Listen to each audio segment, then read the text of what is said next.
안녕하십니까. 출발진지와이드 2부의 최린나입니다. 이번에는 버냉키 쇼크가 아니라 중국 차이나 쇼크를 맡고 있습니다. 전일 코스피 지수가 종가 기준 11개월 만에 처음으로 1,800선을 내주더니 오늘 오전장한테 1,790선까지 반납을 했고, 더 큰 문제는 전일에도 낙폭이 훨씬 코스피보다 컸던 코스닥이 오늘 드디어 넉 달 만에 500선까지 반납했습니다. 외국인들의 매수, 여기에 개인 매수까지 코스닥 지금 더해지고 있지만 기관이 홀로 팔면서 2% 넘게 코스닥을 급락시키고 있는데요. 이미 전일 장 마감 1시간 전에 코스닥 일부 종목, 특별히 IT주가 맞이 문매를 맞았었는데, 오늘 게임 쪽, 또 중국 상장 관련된 또 중국 소비주들 또 하나의 축들이 무너지는 소리 들리고 있습니다. 오늘 원달러 환율에 약간 숨을 고르는 분위기인데요. 증시의 바닥 찾기, 바닥은 어디일까? 이 고민은 아직까지 해결이 안 되는 아침이라 하겠습니다. 저희가 2부를 통해 준비한 소식 먼저 보여드립니다.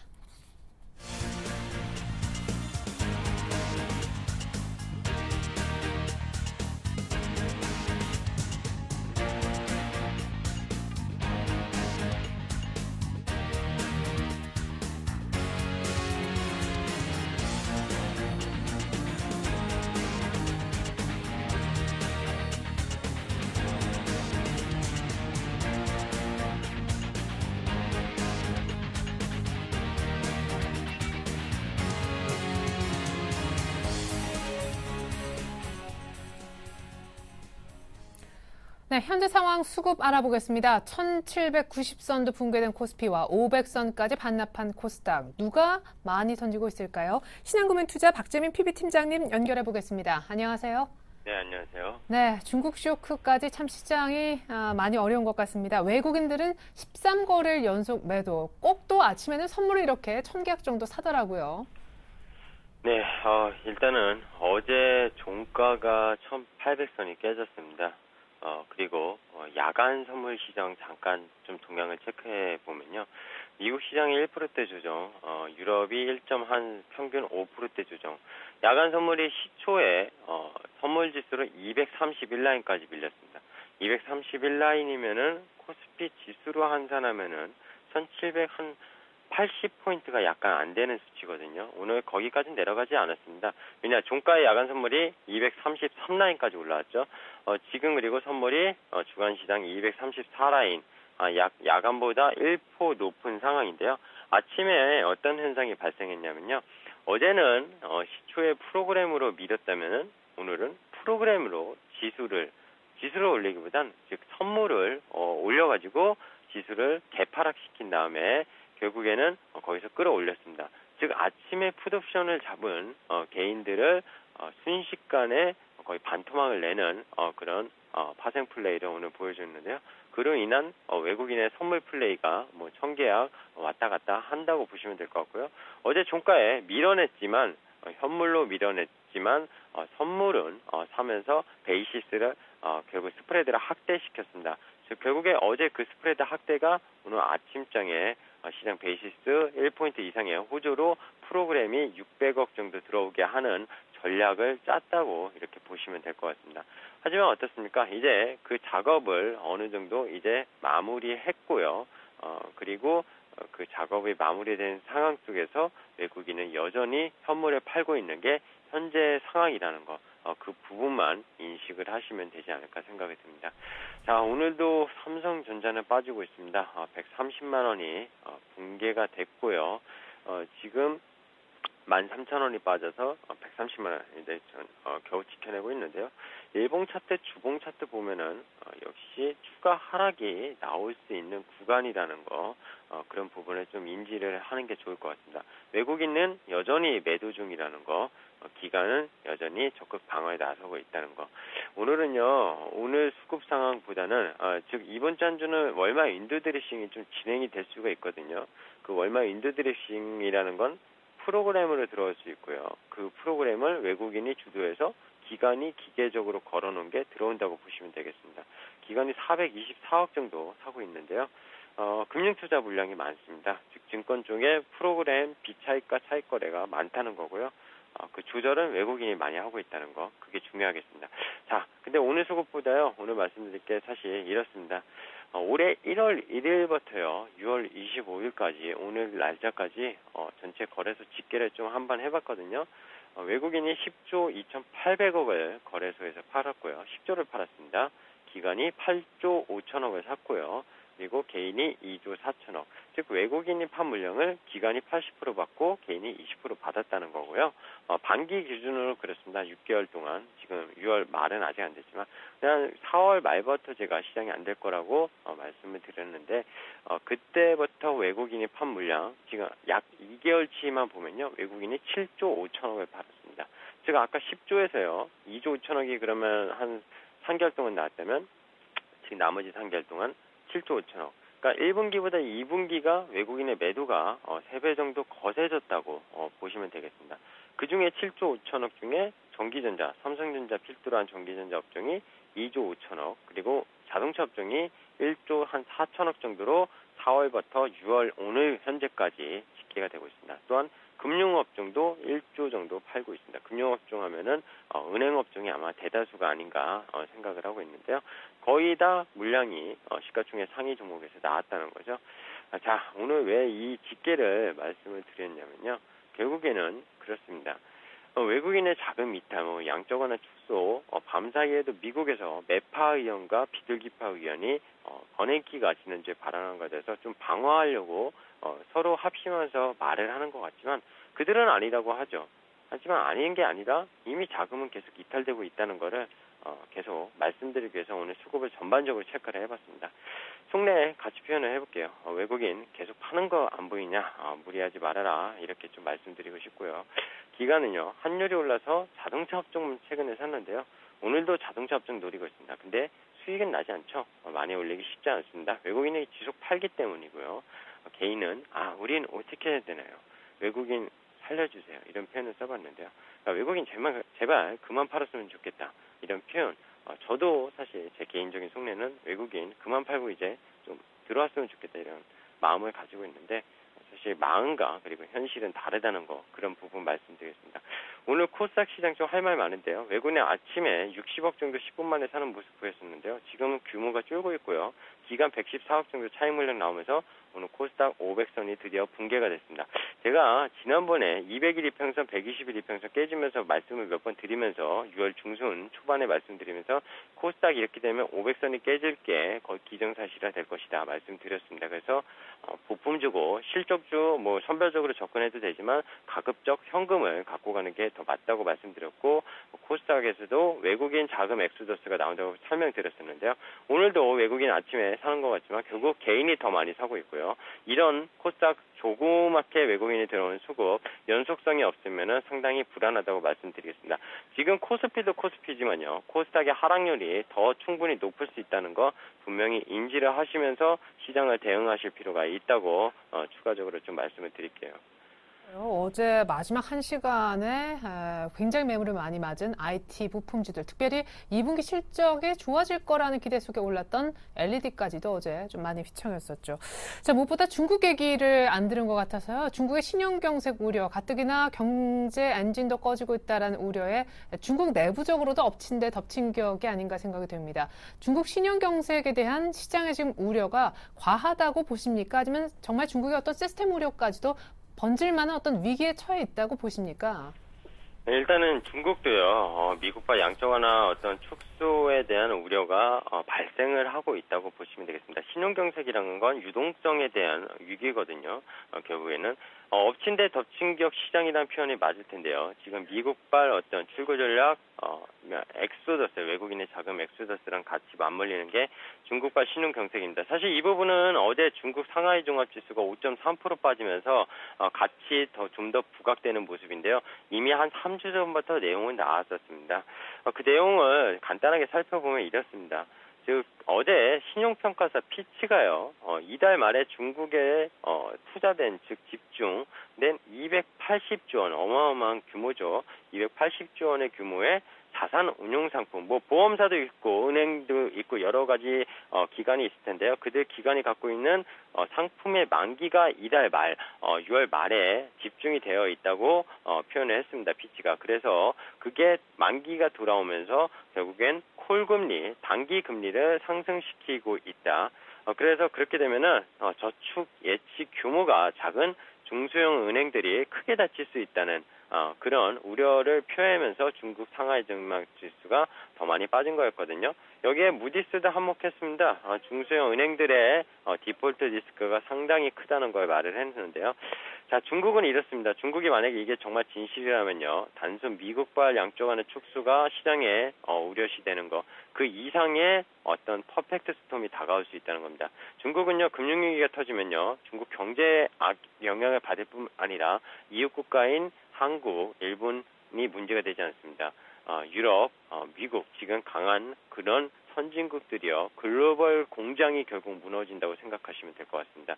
자, 근데 이 부분 상당히 조심스러운데요. 저도 이게 진실은 어떤 건지 모릅니다. 그렇기 때문에 이달 말에 저 상품들이 만기가 돌아오면서 콜금리가 상승하는지, 아니면 어제 정말 신화통신에서 변명을 한 건지, 아니면 정말 진실인지 모르지만 문제될 거 없다, 유동성은 제자리로 가고 있는 자리에서 일시적인 콜금리가 상승했을 뿐이다, 이런 발언, 이런 어떤 언론 그 발언을 했는데요. 그 부분은 체크할 필요가 있겠습니다. 우리가 항상 시장을 대응할 때 예측하지 말라고 했습니다. 이런 정치적 이벤트, 어떤 경제적 이벤트를요, 예측한다는 건 상당히 무슨 점쟁이도 아니고 말도 안 되는 소리고요. 그 모니터를 하시는 게 중요하겠죠. 그렇기 때문에 시장에서 1800이 왔더라도, 물론 1800이 왔더라도 더 하락할 거라고 제가 계속 말씀드린 건 어떤 외국인의 선물 매도 포지션, 그리고 현물 매도가 끊이지 않는다는 점, 그리고 세 번째로 가장 중요한 게 기업들의 실적이 안 나온다는 겁니다. 이런 부분에서 말씀을 드렸는데, 여기에 중국발까지 같이 외부 변수가 트리플 악재로 터지게 된다면은 상당히 주식에 대해서 지금 방어적으로 계속할 수밖에 없는 입장이고요. 싸다고 논리가 통하지 않다고 했습니다. PBR 이런 거 들이대는 분들과 저는 좀 다르다고 말씀드리는데요. 그거는 한국 경제의 경제 성장률을 받쳐줬었을 때 얘기가 통하는 거지, 지금은 오늘 현우석 재정기획부장 경제부 총리가 말했는데 금융시장 안정화에 대책이 되어 있다, 뭐 이런 발언했습니다. 오늘 환율 시장 4원 빠지면서 개입을 하는 것 같은데요. 일부분 상당히 한국은행의 힘은 약하다고 좀 보고 있고요. 그런 부분에서 지금 경제 상황 계속 예의주의시 정부에서도 하고 있는 입장인데, 개인들이 적극적으로 매수할 이유는 전혀 없다고 보고 있습니다. 자, 연준 위원들의 뭐 매파 비둘기파 앞서 말씀드렸지만 여러 가지 의견도 있는데요. 지금은 이번 주는 인도 드레싱과 그리고 거기에 대결에 맞서는 중국 시장을 같이 보시는 게 포인트라고 마지막으로 좀 말씀을 드릴게요. 결국 싸다는 가격 논리가 통하지 않는 시장이다라고 하시면서 전체적으로 여러 가지 좀 우려를 더 많이 표명하셨습니다. 수급을 일단 확인하고 진입을 생각해야 될 것 같습니다. 확인해야 될 것들이 훨씬 더 많은 시장, 박재민 팀장님의 종합적인 전략 들을 수 있었습니다. 감사합니다. 네, 감사합니다. 네, 계속해서 이 시각 현재 선물시장 동향 들어보고요. 관련해서 또 투자하시는 분들 파생 쪽 대응법까지 짜보겠습니다. 주쌤, 쌤플러스 김태용 멘토님 안녕하세요. 네, 안녕하십니까. 네. 자, 오늘도 외국인들이 한 1000계약 정도 매수하면서 출발했지만 매수 강도를 낮추고 있습니다. 어제도 장 초반 분위기는 비슷했던 것 같은데, 자, 일단은 1800은 붕괴가 됐습니다. 오늘 장중한데 1790까지도 붕괴가 됐었었는데 어떤 전략이 필요할까요? 지금 외국인만 사네요. 네, 분명하게 말씀을 좀 드렸던 게 아쉬움이 있지만 어제 부분에 이미 예고를 조금 해드렸습니다. 심리적인 부분을 깨기 위해서는 1800을 깨고 내려가야 된다라고 말씀드렸는데요. 저 주쌤의 시간관들을 조금 어긋나면서 엇박자라고 표현해야 될까요? 아니면 살짝 비껴가고 있습니다. 그 이유를 좀 살펴보니까요. 이제 화딱지가 나서 어제 꼴딱 밤을 새고 찾아보니까요. 전반적으로 지금 묻지도 따지도 말자, 일단 던지고 튀고 보자라는 전략들이 계속 나오는 것 같습니다. 어제 오후장에 상당히 아쉬운 것들 다시 한번 체크를 드리겠지만, 그 대비해서 오늘 시장은 상당히 긍정으로 어제의 오후장에 2시 반부터 3시까지의 패러다임을 바꿔놓고 변곡 레인지를 버리고 본다라면 어제와 마찬가지로 오늘 장에서도 시장 출발과 함께는 긍정론을 체크해 볼 수가 있었습니다. 그러니까 하방 브레이킹 여부를 일단은 단기적인 추세상으로선 N장 쪽으로 기술적 반등은 분명히 있는 자리다. 공포를 다시 한번 이제는 좀 저도 어제는 이제는 공포를 즐기자라고 말하기보다는 관망을 하자라는 부분이었지만 오늘 아침을 다시 보면서 전략시험가를 공포를 즐기자, 피할 수 없으면 즐기고 그리고 이것 역시 또한 지나갈 것이다. 강력 홀딩을 하자라는 의견을 다시 한번 강력하게 좀 가져가겠는데요. 하지만 상당히 좀 약하긴 약합니다. 개인들의 시초 출발과 함께 선물 옵션 시장을 주도하면서 개인들의 매도 추이가 확대가 되던 부분에 일부 축소나오다 보니까 외국인들 주도 쪽으로는 들어오지 않고 있는데요. 하지만 미결제 부분이 전일과 증감률들이 좀 비슷하기 때문에 현재 이거는 오후장까지 핵심적으로 체크해봐야 됩니다. 시장에서 수급적인 측면에서 금융투자 쪽에서는 최근에 매수 포지션을 잡았던 부분에 대한 금융투자의 매도 압박 부분이 좀 일부 출회가 되면서 전체적인 기관계의 매도가 보이지만 시장 출발과 함께 좀 전까지만 보더라도 개인들의 매도 포지션이 확대가 되고 있었습니다. 그 부분 여파 속에서 옵션 시장 쪽으로 보면 콜옵션 쪽에 일부 매수가 유입되고 있는 저가 매수가 좀 유입되는 정도겠고요. 하지만 풋옵션을 보시면 전일과 동시다발적으로 개인들의 풋옵션이 이제 와서 하방이 거의 다 내려왔음에도 불구하고 추가 급락 가능성들을 많이 스트레스 테스트, 그다음에 GDP 성장률, 중국발 쇼크 등과 함께 추가 이탈이 있을 것이다. 대박을 노리고 들어오는 것 같은데요. 일단 그 모습을 대비하면 현선물 쪽에서 수급적인 외국인들의 트레이딩 관점은 이제는 하방 브레이킹 자리를 좀 만들어내고 있는 관점이다라고 보실 수가 있겠고요. 프로그램 쪽으로 보시면 드디어 오늘 좀 이쁜 모습이 하나가 나왔죠. 강도가 약하긴 하지만 방어 쪽은 분명히 들어오고 있습니다. 수급적인 측면에서 현물 쪽에 방어가 되고 있는데요. 차익이 먼저 내가 먼저 달게라고 얘기를 하니까 B차익이 그래요. 나도 같이 가겠습니다 하면서 지금 영향력을 주고 있습니다. 이 영향력이라는 것은 현재 정유, 화학, 철강 등 자동차 쪽으로의 지수 방어 쪽으로 삼성전자의 빈 공격을 메꿔주면서 현재 우상향 쪽으로 들어오고 있기 때문에요. 이 부분 끝까지 유지가 된다라고 가정을 해본다라면 시장은 선반영 측면에서 오늘은 오후장 왜곡 없이 웃을 것으로 지금 판단이 되고 있습니다. 그렇다면 대응 전략으로 지금 짧게 들어가 보도록 하겠습니다. 현재 연결 선물 부분에 대해서 10분봉 갭 보정 차트로 좀 보실 수가 있겠는데요. 반드시 보셔야 될 것은 이제 수급적인 측면에서는 개인들이 앞에서 보여드렸던 옵션 포지션입니다. 옵션 포지션에서 콜 옵션의 증가이면 시장이 다시 조정, 어제의 도깨비 급락이 나올 것이고 풋옵션의 증가가 된다라면 오히려 역발상 쪽으로의 시장은 위쪽 상승 슈팅이 나올 것이다 라고 보실 수가 있겠는데요. 지금 아쉬운 부분이 도래되고 있는 것은 바로 이 자리입니다. 대략적으로 235.00자리 정도가 설정이 될 수 있는데요. 이 부분 속에서 계속 저항대가 맞고 있는 것은 결국 아직까지는 여전히 완전히 위로 올라갈 준비를 하지 않기 때문이다라고 보실 수가 있겠습니다. 이 부분이 아쉬운 부분이 있을 뿐이지 추가적인 반등 부분의 모멘텀은 충분하게 현재 수급적인 측면에서는 기술적 반등, 단기 쇼크 부분에서는 반등 모멘텀 나오는 자리이기 때문에요. 개인들의 풋옵션이 증가가 되면 될수록 우리는 자신 있게 눌림 매수를 잡자라고 말씀을 좀 드리겠고요. 중요합니다. 오전장에서 어제 분명히 지켜주면서 상승 쪽 올라왔죠. 어제 말씀드린 바와 같이 바로 올라왔습니다. 우상향 쪽으로 올라왔고 다시 조정 나오다가 부분에 대해서 어제가 아니고 여기군요. 급락이 나오고 나서 어제 지지 나오면서 급등이 나왔습니다. 그래서 어제 이 왜곡된 부분 이거는 억지성의 지금 왜곡 쇼크이기 때문에 이걸 지우고 보면 상승 쪽의 추세를 유지시켰다라고 보실 수가 있겠는데요. 이 여파와 마찬가지로 오늘 가장 중요한 자리는 232.20을 오전장에서 반드시 지지하는지가 추가적으로 확인해야 될 자리입니다. 그 부분을 지켜준다라면 추가 반등 가능하다라고 보시면 좋을 것 같겠고요. 자리 변곡점에서는 우리 누림 매수 쪽으로 보니까요. 상단 237.10, 그 다음에 중간 밴드 235.90으로 설정을 하고 최하단 밴드 232.20으로 설정을 하니까요. 여러분들께서는 옵션 시장의 개인들 수급을 체크하면서 대응을 하신다라면 분명하게 오늘 또 역시 단기적으로 안타를 짧게 칠 수 있는, 오늘은 2루타 치시면 안 됩니다. 1루타 치면서 짧게 1루타를 가지고 홈인하는 전략 세우시기 바라겠습니다.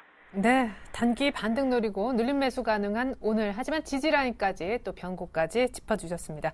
샘플러스 김동욱 멘토님, 이제 좀 주무셔야 될 것 같아요. 오늘 분석 감사합니다. 네, 감사합니다.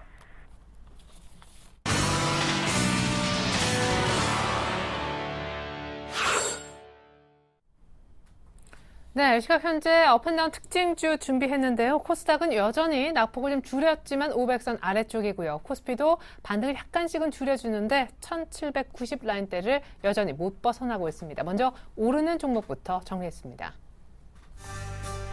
네, 대우인터내셔널이 오늘 힘을 내죠. 장 초반부터 아주 강했었는데 미얀마 쪽에서 가스전을 뽑아내기 시작했다고 합니다. 모멘텀이 되고 있는데요. 상승폭은 조금 줄고 있습니다.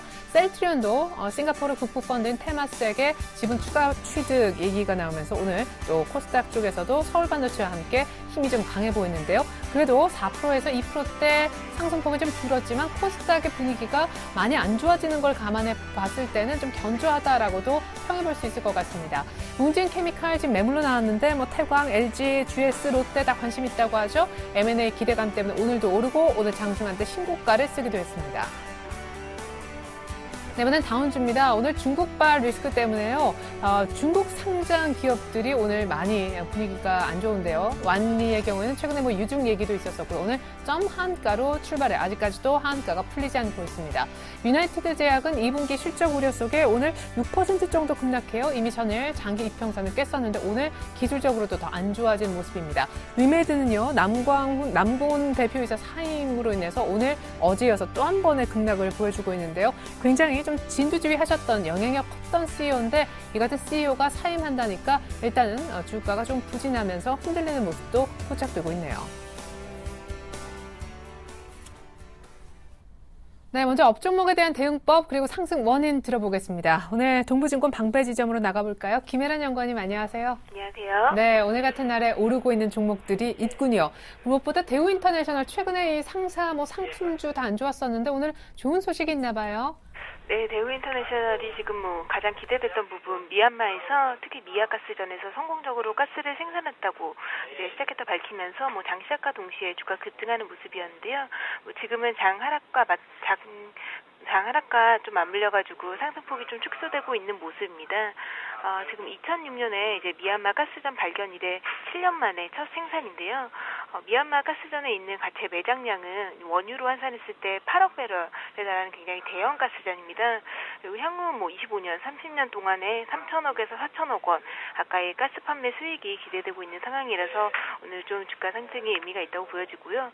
특히 올해 4분기부터는 이제 매 분기 수익이 늘어나서 회전이 규모로 6,100억 원 경우 정도 이제 수익이 날 것으로 추정이 되고 있는데 현재 지금 대우인터내셔널 시가총액 보시면은 3조 6천억 원이기 때문에 미얀마 가스전의 가치를 지금 4조 6천억 원 정도 추정하고 있는 부분이기 때문에 미얀마 가스전의 가치조차 좀 충분히 반영되지 못한 모습이다라고 보고 있습니다. 따라서 주가의 추가 상승 가능성이 굉장히 높은 시점이다라고 보고 있고요. 33,000원 아래에서는 분할 매수 접근하시는 것이 유효할 것으로 보고 있습니다. 두 번째 업종목은 셀트리온인데요. 전일 싱가포르 국부펀드인 테마섹이 셀트리온 주식을 1,500억 원 매입하기로 계약했다는 소식에 주가 강세 보이고 있습니다. 우선 테마섹은 24일에 먼저 장외 거래 통해가지고 셀트리온 주식을 100만 주 1차적으로 매입한 상황인데요. 나머지 분량은 이달 내로 이제 장외 거래를 통해서 추가 매입할 계획을 밝혔습니다. 이제 셀트리온 홀딩스와 셀트리온 GSC는 이제 이 매각 대금을 주식담보대출 등 이제 차입금 상환에 사용할 계획을 밝혔는데요. 우선 셀트리온 주식 접근하실 때는 좀 장기적인 접근보다는 이번 지분 매입을 통해 가지고 주가 반등 시 분할 매도 대응하신 다음에 좀 종목 교체 쪽으로 전략 세우시는 것이 바람직할 것으로 보고 있습니다. 마지막 업종목은 웅진케미칼인데요. 웅진케미칼이 약대장 속에서도 지금 M&A 기대감 때문에 연일 강세를 보이고 있는 모습입니다. 지금 LG, GS, 롯데, 태광 등 국내 주요 석유화학 업체들이 모두 이제 웅진케미칼 인수전 참여할 것으로 선언을 하면서 매각에 대한 기대감이 더욱 높아지고 있는 그런 모습인데요. 우선 웅진케미칼 채권달은 7월 말까지 본 입찰 적격자를 선정을 하고 이제 9월 초에 본 입찰 제안서를 받아서 10월께에는 매각을 마무리할 거다라고 예정을 세워놓고 있는데 우선 웅진케미칼 매각이 이렇게 좀 인기 있는 이유는 웅진케미칼 같은 경우에 불황에도 불구하고 1분기에 2,500억 원 매출 기록하고 있고 또 꾸준히 3%에서 5% 가까이 영업이 유지하면서 안정적인 실적 보이고 있습니다. 그리고 특히 이제 독보적인 국내 수처리 여과막 기술력 보유하고 있는 부분이 장기 성장 동력 부분에서도 굉장히 메리트 있는 회사다라고 보고 있고요. 따라서 매각 이후에도 주가의 추가 상승 가능성 높은 상황이다라고 보고 있지만 오늘 초반 상승폭을 줄이고 있는 모습 보다시피 추격 매수 접근하시기보다는 1,500원선 아래에서 5일선 눌림목 분할 매수가 보다 유효할 것으로 그렇게 보고 있습니다. 네, 감사합니다. 적당히 눌렸을 때 웅진케미칼은 진입하고 대우인터는 지금 가격 진입이 괜찮지만 셀트리온은 오늘 호재성 뉴스에도 불구하고 반등한다면 조금 매도하는 쪽으로 정리 후 종목 교체 사인도 주셨습니다. 동부증권에 계시는 김혜란 연구원님의 분석으로 업종목 얘기 들어봤습니다. 감사합니다. 감사합니다. 네, 이번엔 다운주로 이동해 볼까요? 메리츠증권증권 강보경 대리 연결해서 얘기 이어가겠습니다. 안녕하세요. 네, 안녕하십니까? 네, 오늘 차이나 리스크 때문에 특별히 힘든 종목이 있네요. 특별히 완리도 그 중에 하나가 아닌가 싶은데요. 네, 차이나 리스크가 전일부터 좀 급격하게 부각이 되면서 국내 상장 중국 기업이 동반 약세를 보이고 있는 상황입니다. 아시다시피 전날 중국 상하이 종합지수가 직전 거래일보다 5.2% 폭락했다고 표현을 할 수가 있겠는데 1963포인트까지 내려앉았습니다. 일부 은행에서 나타난 신용 경색이 금융에서 부동산 시장으로 전이돼서 시스템 이슈가 찾아올 수도 있다라는 우려감이 나타나고 있는 상황입니다. 완리라는 회사는 건축용 타일 제조업체인데요. 가격 제한폭까지 떨어지면서 2,155원에 현재 하한가에 거래가 되고 있습니다. 지금 종목들이 전반적으로 중국 기업이 다 약세를 보이고 있는 상황에서 가장 약세를 좀 크게 보이고 있는 상황에 거래도 거의 없는 상황입니다. 지금 대응은 중국 리스크가 완화되는 시점까지는 관망을 해야 된다라고 말씀드리고 혹여라도 이게 거래가 풀리게 된다면은 갖고 계신 분들이라면 물량을 줄이시는 게 좋을 것 같습니다. 그리고 두 번째 종목 유나이티드 제약입니다. 현재 실적이 시장에서 굉장히 중요한 포인트인데 2분기 실적이 감소할 것이다라는 전망에 하락하고 있는 상황입니다. 현재 6% 하락한 11,950원 기록하고 있고요. 유나이티드 제약은 오늘 목표가 하향 리포트도 나왔습니다. 2분기 매출액이 전년 동기 대비해서 4.1% 성장할 것이다라고 나오고 있지만 영업이익은 3.8% 정도 감소한 54억으로 전망된다라는 내용이 나오고 있습니다. 이 영업이익 감소에 대한 부분은 인센티브 지급과 인건비 수수료가 증가했기 때문이라고 보이는데요. 하반기에도 30명가량의 신입사원을 충원할 예정이다라는 부분 감안하면 상관비 부분에서도 조금 더 확인할 부분이 있다라고 말씀드리겠습니다. 하반기 실적에 대한 부분 좀 더 확인을 해야 될 것 같고요. 여전히 추세가 깨진 종목들은 신규 매수에는 좀 신중하게 대응하시기 바랍니다. 그리고 마지막 종목 위메이드 말씀드립니다. 게임주들의 흐름이 굉장히 안 좋아지는 흐름인데 오늘 이슈가 있었습니다. 위메이드의 남궁은 대표가 사임을 했다라는 얘기가 나왔는데 회사의 공식적인 답변은 후진 양성을 위해서 게임 학교를 설립할 것이다라는 내용이 있었습니다. 하지만 루머가 좀 돌면서 기존 경영진과의 마찰이 있는 게 아니냐, 아니면 정치적인 압박에 대한 루머가 있는 내용이 있는 게 아니냐, 이런 부분이 기사화되기도 했었는데 내용은 일단 앞에서 말씀을 드렸지만 연속적인 악재 발생으로 인해서 투자 심리가 극도로 악화된 상황입니다. 이전 뉴스를 잠깐 말씀드리자면 대주주의 지분 매각, 그리고 게임들의 유상 증자, 그리고 시장 리스크, 즉 차익 실현과 현금 확보에 대한 부분, 그리고 아까 나온 부분 남궁은 대표 사임에 대한 부분, 악재가 지속적으로 나오고 있는 상황인데 7월 중순부터는 그래도 호재는 있는 상황입니다. 신작 게임 출시라던가 윈드러너가 1,000만원 돌파할 예상이다. 이런 부분에서는 2분기 실적에 대한 부분은 그래도 업종 내에서는 가장 긍정적이다라고는 볼 수 있겠지만 현재 상황에서는 단기 과매도 국면임을 감안할 때 여기서 단기적인 트레이딩은 가능하겠다. 이런 부분 말씀드리지만 그래도 시장 상황을 보면서 매수는 최대한 신중히 하자라고 말씀드리도록 하겠습니다. 네, 그러면 만약에 위메이드가 그런 어떤 2분기 실적 개선에 대한 기대감으로 조금 더 힘을 낸다면은 어디까지 반등이 가능할까요? 추세가 이미 깨진 상황이기 때문에 반등을 노린다고 해도 지금 과매도 국면에서 반등 정도로밖에 볼 수가 없을 것 같습니다. 지금 걸려있는 자리가 5만 원 선에서 일단 깨지면서 손절매 물량이 더 많이 나왔기 때문에 반등을 한다면은 5만 원대 초반, 한 5만 2천 원 정도 선까지는 볼 수 있지 않나라고 말씀드리겠습니다. 감사합니다. 지금까지 다운 종목 분석 강보경 대리 통해서 들어봤습니다. 감사합니다. 네, 감사합니다.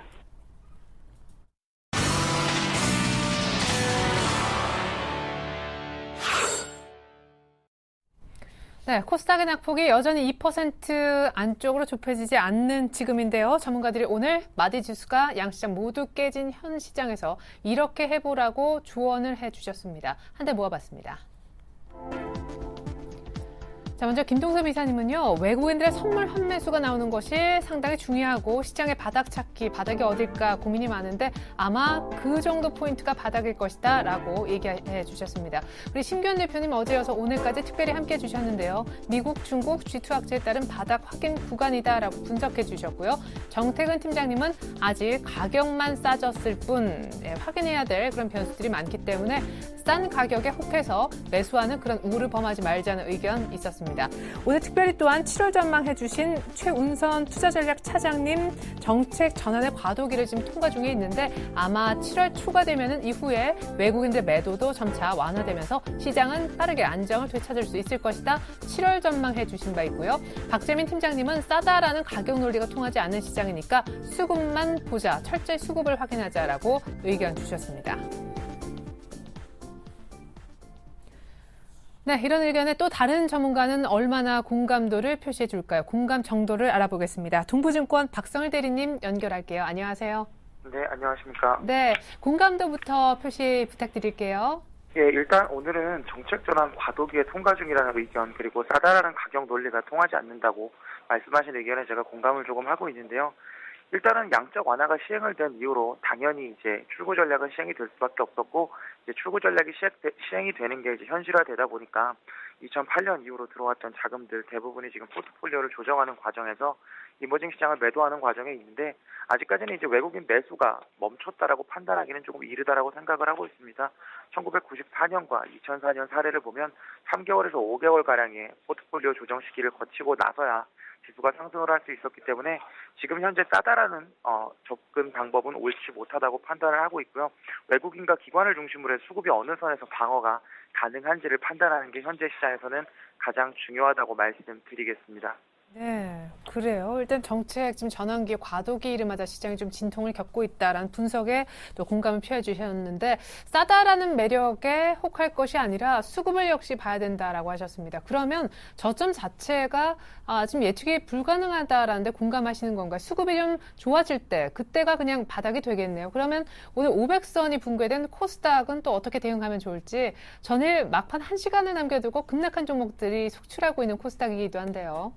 예, 코스닥 같은 경우는 이제 개인주를 중심으로 해서 신용 거래가 워낙 많은 시장이기 때문에 지수가 하락할 때마다 로스컵 물량이 크게 나올 수가 있습니다. 그래서 전일도 이제 2시가 넘어서 폭락하는 모습을 보였고, 오늘도 2시가 넘어서 이제 담보대출을 비롯한 스탁론 물량들이 나올 수가 있기 때문에 코스닥 시장은 500선에서 이제 기관과 외국인 그리고 개인 주포들을 중심으로 해서 받쳐주지 못한다고 하면 다시 한번 박스권 하단 부분인 470까지도 갈 수 있기 때문에 섣불리 접근하시기는 조금 어렵다라고 말씀드릴 수 있을 것 같습니다. 네, 그래요. 자, 코스닥은 오히려 지금 또 많이 빠진 것 같지만 조금 더 조심해야 될 그런 구간이라고 보셨고, 코스피는 진입이 좀 가능할까요? 한 1780, 많이 빠져봐야 한 1750 라인 정도가 저점일 가능성이 높다는 분석이 있잖아요. 그렇죠. 2008년 이후 들어온 외국인 자금들의 성격을 조금 보고 가격대를 분석을 해보면 1750선 정도가 이들의 평단이기 때문에 이건 밑으로는 간다라고 판단하기 아직 좀 어렵다라고 말씀드릴 수 있을 것 같고요.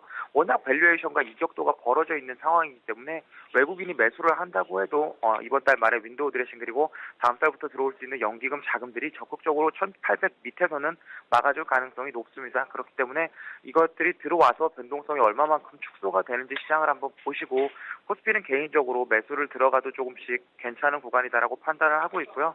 코스피 변동성이 멈춘다고 하면 코스닥도 그때가 저점이 될 가능성이 높다라고 같이 말씀드리겠습니다. 네, 먼저 코스피가 좀 자리를 잡아줘야 코스닥도 좀 같이 올라올 가능성. 지금 일단 굳이 산다라고 하면은 코스닥보다는 거래소 쪽을 투자라라는 얘기셨습니다. 오늘 화학주가 또 살짝 올라오는 거 보니까 힘을 좀 낼 수도 있겠다 싶기도 한데, 오늘 관심주 하나 거래소 쪽에서 준비해 주신다면 어떤 종목 얘기해 주실 건가요? 네, 사실 이제 매수하기가 쉽지 않은 시장인데, 그러니까요. 화학이나 철강, 건설이 올라오고 있는 것들은 대부분 이제 PBR 매력이 많이 부각이 됐기 때문입니다. 중에 대림산업 한번 말씀을 드릴 텐데요. 워낙 자산 가치가 높게 형성이 되어 있고 보유 현금만 해도 많기 때문에 PBR 한 배 근처에서는 대림산업은 얼마든지 매수가 가능한 과매도 구간이고요. 하반기 이제 선별적인 수주를 통해서 원가율 조정을 어느 정도 했습니다. 그래서 GS건설에서 얘기가 나왔던 이제 어닝 쇼크는 대림건설에서는 발생하지 않을 가능성이 높고요. 건설업의 특성상 이제 상반기보다는 하반기로 갈수록 수주가 더 많기 때문에 이런 것들이 시장에 조금 반영이 된다고만 하면 지금 가격 8만 원 정도에서 매수를 해서 8만 7천 원 정도 목표가 잡고 파시는 건 가능한 전략이고요. 프로그램 매물이나 이제 외국인 매도가 다시 한번 지수에 집중이 돼서 7만 3천 원을 깨고 내려간다고 하면 거기서는 투매가 나올 수도 있기 때문에 일단 매도를 하시고 다시 한번 잡아보시는 전략 말씀 한번 드리겠습니다. 그래요. 무엇보다 수급이 조금 좋아지면서 돌아나가는 대림산업을 오늘 또 탑픽 관심주로 알려주셨습니다. 지금까지 박성을 대리님과 함께했습니다. 종목 감사합니다. 예, 감사합니다.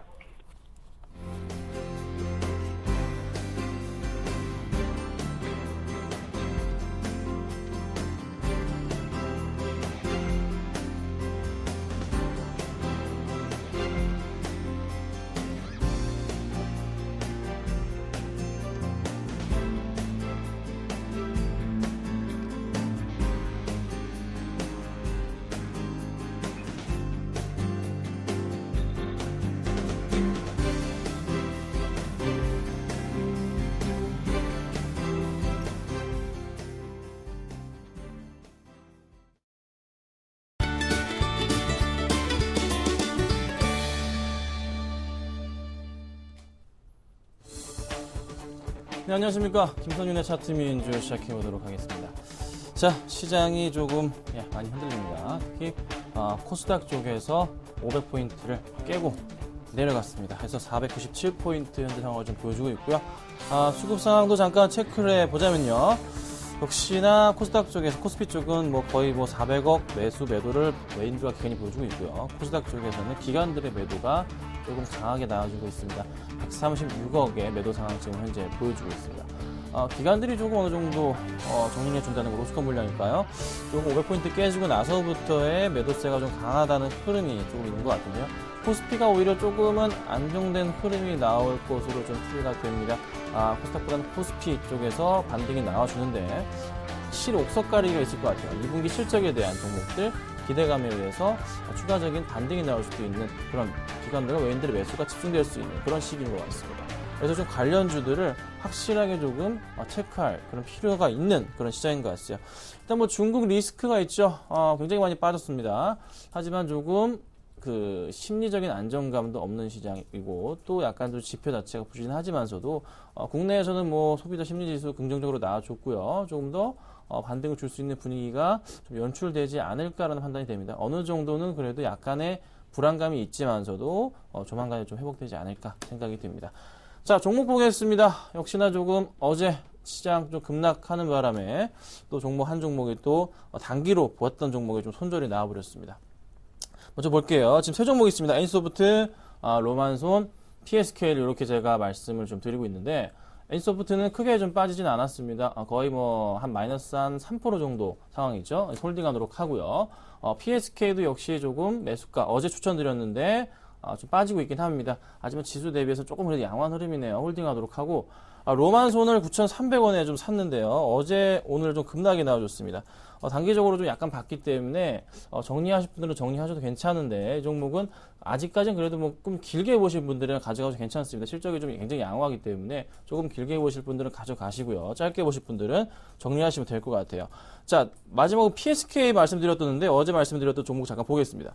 자, 이 종목 제가 주목했던 이유 중에 하나가 바로 이제 수급입니다. 자, 수급으로 볼 때 이 종목을 좀 살펴보자면요. 자, 현재 기관들의 수급 자체를 제가 최근에 굉장히 많은 물량이 들어왔다 말씀을 좀 드렸습니다. 근데 어제 이제 코스닥의 급락으로 인해서 옷장 들어서 기관들의 매도가 갑자기 좀 잡혀주면서 기관들의 매도세가 조금 잡히긴 했는데 그래도 최근에 꾸준하게 6월달 들어서는 지수 하락과 반대로 오히려 많은 수의 물량이 좀 들어오고 있다는 거죠. 이 종목 기관들의 평균 단가 역시 꾸준하게 굉장히 높은 수준이고 반등을 준다면 충분하게 가능할 것으로 풀이가 됩니다. 자, 너무 걱정하지 마시고요. 충분하게 저는 6,000원 정도까지 보고 있다. 꾸준하게 조금 보시고 가져가시면 될 것 같습니다. 자, 오늘 제가 두 가지 종목 가지고 나왔습니다. 장이 굉장히 안 좋습니다. 꾸준하게 조금 그래도 실적에 대한 기대감으로 매수할 종목을 말씀드려볼게요. 자, 그 중에서 코스피가 지금 약간 플러스권으로 조금 돌아섰네요. 자, 오늘 가지고 나온 종목은요. 현대모비스를 현대모비스하고 그리고 SK하이닉스를 제가 가지고 나왔어요. 자, 현대모비스를 가지고 나온 이유 중에 하나, 왜 가지고 나왔을까요?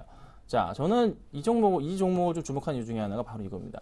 원저에 대한, 자, 엔저로 인해서 굉장히 많은 그 니케이 지수가 올라가는 그런 현상이 나타났는데, 원저에 따른 효과로 인해서 매출 확대가 가장 좀 가능한 종목이지 않나 판단이 됐습니다. 현대모비스가 지금 한 4% 가까이 좀 급등한 현상이 나타나주고 있는데, 확실하게 실적 부분에 있어서 자동차만큼은 조금 그래도 믿을만 하지 않나. 그리고 가격적인 측면 역시 굉장히 좀 바닥권에서 상승하는 모습이 나타나주고 있습니다. 그래서 현대모비스를 조금 긍정적으로 보실 필요가 있고, 커다란 W자 패턴을 그려주면서 가고 있는 모습이기 때문에 단기 낙폭에서 반등을 줄 수 있는 그런 가능성이 있는 종목이다. 이렇게 좀 말씀을 좀 드려볼게요. 자, 그리고 제가 SK하이닉스를 또 가지고 나왔습니다. 자, 저번에 한번 들고 나와서 수익을 잘 냈던 종목입니다. 그렇죠? 자, 근데 SK하이닉스를 또 왜 가지고 나왔냐면요. 가격적인 메리트가 굉장히 좀 크게 발생을 합니다. 자, SK하이닉스 3만원 부분 굉장히 쌉니다. 3만원 깨자마자 다시 복구를 시켜 놨고요. 3만원 이상으로 슈팅할 가능성이 높습니다. 자, 2분기 실적주 중에서 가장 작년 대비해서 수익률이 좋은 종목 중에 하나가 SK하이닉스입니다. 자, SK하이닉스 반등 충분하게 줄 것으로 풀이가 되고 있고, 현재가 구간에서 매수하신다면 충분하게 3% 이상의 수익을 낼 수 있는 그런 종목 중에 하나라는 거죠. 꾸준하게 관심 가질 만한 종목인 것 같습니다. 자, 그럼 제가 이제 오늘 어떤 종목을 추천드리냐면요. 저는 오늘 SK하이닉스를 좀 말씀을 드리고 싶어요.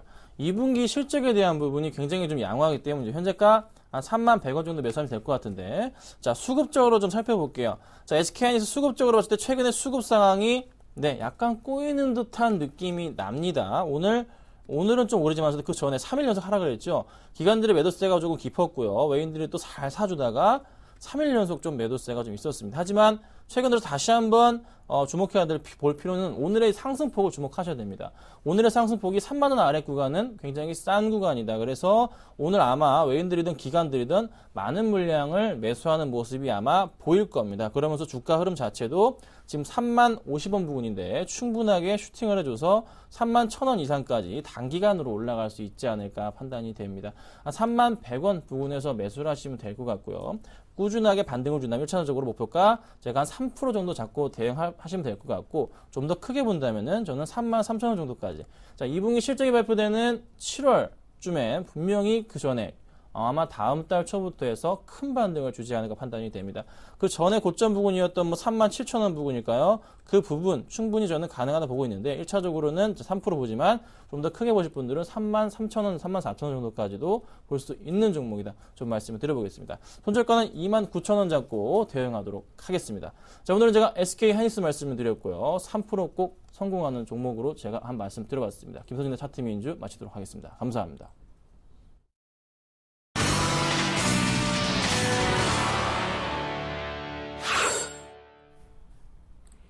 네, 갑자기 자동차가 힘을 내면서 오늘도 기관이 이제 자동차를 사는데요. 코스피가 1790을 깼다가 1800을 다시 되찾고 있는 10시 40분 구간 지나고 있습니다. 코스닥도 일단 기관만 팔고 있는데 500선 회복은 시켜놓았습니다. 아직은 파란불이고요. 이제 막 이 모든 것을 사실상 유발시킨 급락의 주인공 중국장이 열렸다고 합니다. 개장 분위기 알아보겠습니다. 리딩투자증권 우성재 팀장님 안녕하세요. 네, 안녕하세요. 네, 은행권 금융 신용 경색 문제 때문에 어제 은행주 중심으로 급락해서 5% 넘는 급락, 상해종합 2000선이 붕괴됐다고 했는데 오늘 아침에 어떤 반발 매수세가 좀 유입이 되고 있는지요? 예, 일단 지금 시장에서의 강한 반발 매수의 유입은 나타나지 않고 있습니다. 약세적인 약세 움직임을 보이고 있는 상황인데요. 지금 중국의 뚜렷한 상승 모멘텀의 부재 속에서 이러한 악재들이 계속 나오면서 시장에서의 상승세를 이끌 만한 수급이 없다라고 보시면 좋을 것 같습니다. 지금 중국 같은 경우는 GDP 성장률을 하향 조정하는 모습이 계속적으로 이어져 나가는 상황인데요. 최근 중국의 은행간 시장 금리가 큰 폭으로 급등하면서 채권 및 주식시장과 은행 대출 등 실물 경제 자금 조달 비용이 상승하면서 나오면서 이로 인한 경제 성장이 지연이 되고 있다는 언급이 나왔었습니다. 결국 중국의 GDP 성장률 전망치를 기존의 7.7%에서 7.4%로 중국 금융회사는 이제 하향 조정하는 모습을 보였었는데요. 이와 함께 지금 골드만삭스 또한 다시금 2013년도 GDP 성장률을 하향 조정했습니다. 지금 기존 7.8%에서 7.4%로 하향 조정하는 모습을 보이고 있는데요. 지금 HSBC가 발표했던 중국 제조업 구매 담당 지수 잠정치가 계속적으로 하락세를 나타낸 것을 기점으로 해서 주요 증권 3위 기관들이 중국의 경제 성장률을 하향 조정하고 있는 상황입니다. 지금 중국의 기업가 신뢰 지수는 63.8을 기록하면서 시장에서의 지금 기업가 신뢰 지수 또한 하락세를 나타내고 있는 상황인데요. 결국 상해 종합주가 지수 시장에서의 약세 움직임을 좀 꾸준히 보이고 있는 가운데 시장에서 내놓을 수 있는 호재들이 없는 만큼 이러한 흐름이 좀 이어져 나갈 것이라는 부담감이 커지고 있다고 보시면 좋을 것 같습니다. 예, 그래요. 일단 상해종합지수 이 정도로 처졌는데 역시 어떤 당국의 적극적인 뭔가 부양책 같은 것이 없으면 계속 이렇게 지지부진할까요? 언제쯤 어떤 변곡을 만들어 올라오는 힘을 만들까요? 예, 일단 지금 최근 중국 증시에 보았을 경우에 지금 당분간 좀 쉽지 않을 것으로 보이고 있습니다. 전일 같은 경우 중국은행에서 이제 시장에서의 유동성 긴축에 대한 이야기가 나오면서 시장에서 부담감이 좀 커지고 있는 상황인데요. 지금 중국의 상업은행의 전체 시스템의 유동성은 합리적인 수준을 유지하고 있다는 것을 내놓으면서 지금 금융시장의 변화 요인이 지금 계속적으로 변화 요인이 크게 나타나지는 않을 것이라는 언급을 내놨었는데요.